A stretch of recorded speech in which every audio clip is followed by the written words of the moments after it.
இன்றைய வேத வாசிப்பு யாத்ராகமம் 12ஆம் அதிகாரம் 5 முதல் 13 வரையிலான வசனங்கள்.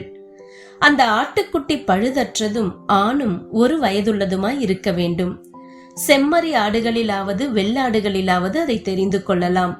அதை இந்த மாதம் 14ஆம் தேதி வரைக்கும் வைத்திருந்து இஸ்ரவேல் சபையின் ஒவ்வொரு கூட்டத்தாரும் சாயங்காலத்திலே அதை அடித்து அதன் இரத்தத்திலே கொஞ்சம் எடுத்து தாங்கள் அதை புசிக்கும் வீட்டு வாசல் நிலைக்கால்கள் 2லும் நிலையின் மேற்சட்டத்திலும் தெளித்து அன்று ராத்திரியிலே அதன் மாம்சத்தை நெருப்பினால் சுட்டு புளிப்பில்லா அப்பத்தோடும் கசப்பான கீரையோடும் அதை புசிக்க கடவர்கள். பச்சையாயும் தண்ணீரில் அவிக்கப்பட்டதாயும் அல்ல, அதன் தலையையும் அதன் தொடைகளையும் அதற்குள்ளே யாவையும் ஏகமாய் நெருப்பினால் சுட்டதாய் அதை புசிப்பீர்கள் ஆக. அதிலே ஒன்றையும் விடியற்காலம் மட்டும் மீதியாக வைக்காமல் விடியற்காலம் மட்டும் அதிலே மீதியாய் இருக்கிறதை அக்கினியினால் சுட்டெரிப்பீர்கள் ஆக. அதை புசிக்க வேண்டிய விதமாவது, நீங்கள் உங்கள் அறைகளில் கச்சை கட்டிக்கொண்டும் உங்கள் கால்களில் பாதரட்சை தொடுத்து கொண்டும் உங்கள் கையில் தடி பிடித்து கொண்டும் அதை தீவிரமாய் புசிக்க கடவீர்கள். அது கர்த்தருடைய பஸ்கா.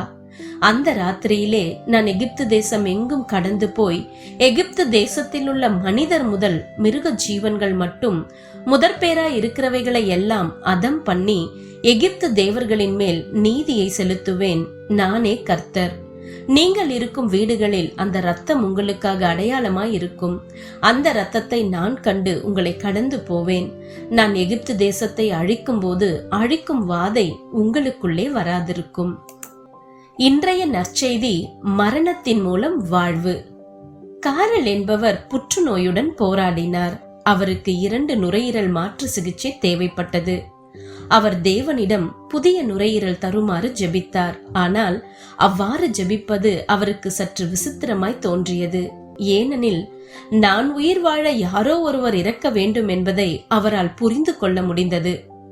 கார்லினின் இக்கட்டான நிலை வேதாகமத்தின் ஓர் அடிப்படை சத்தியத்தை வெளிப்படுத்துகிறது. தேவன் மரணத்தின் மூலம் புதிய வாழ்க்கையை தருகிறார். இதை யாத்திராகமத்தில் காண்கிறோம்.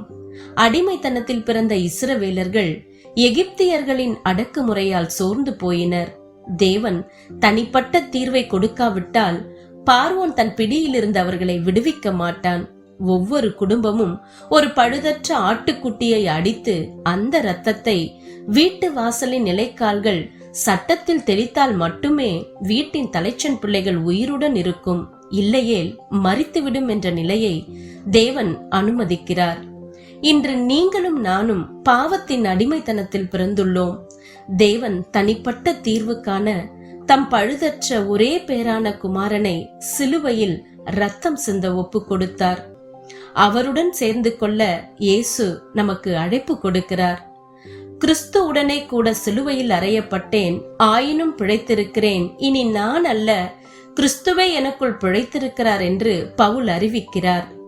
நாம் தேவனின் பழுதற்ற ஆட்டுக்குட்டியானவரின் மீது விசுவாசம் வைக்கும் போது நம் பாவத்திற்கு மரித்து அவருடனே கூட நாமும் புதிதான ஜீவன் உள்ளவர்களாய் உயிர்த்தெழுவோம். நாம் ஒவ்வொரு முறையும் பாவத்தின் கட்டுகளுக்கு மறுத்து தெரிவித்து கிறிஸ்துவின் மீட்பை அங்கீகரித்து நம் விசுவாசத்தை வெளிப்படுத்துவோம். நாம் இயேசுவுடன் மரித்த போதுதான் மெய்யாகவே பிழைத்திருக்கிறோம்.